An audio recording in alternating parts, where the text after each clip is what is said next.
Ever wondered what makes the Mercedes Restomod HWA Evo so special?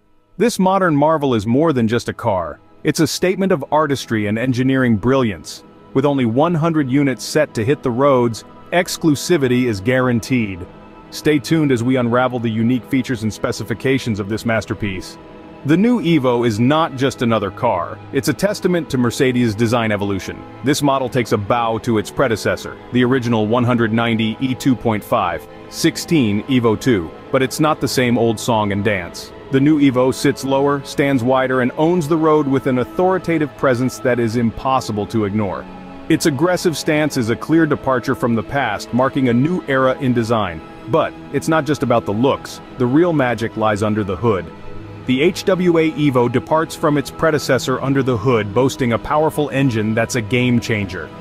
This beast houses a 3-liter twin-turbocharged V6, a force that commands an impressive 444 horsepower and 405 pound-feet of torque.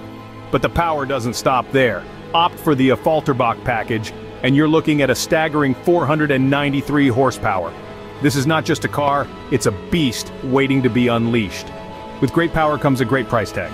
The HWA Evo, limited to a mere 100 units, commands a starting price of around €714,000. The Mercedes Restomod HWA Evo, a perfect blend of power, design, and exclusivity, truly a masterpiece worth every penny. So what makes the Mercedes Restomod HWA Evo so special? This marvel of engineering sits lower, wider, and boasts an impressive stance on the road. It's not just a pretty face though. Under the hood, a twin-turbocharged V6 engine hums, ready to unleash a staggering 444 horsepower. And with only 100 models in the pipeline, it's the epitome of exclusivity. The Mercedes Restomod HWA Evo, a testament to Mercedes' commitment to pushing boundaries, creating an unparalleled driving experience for the lucky few.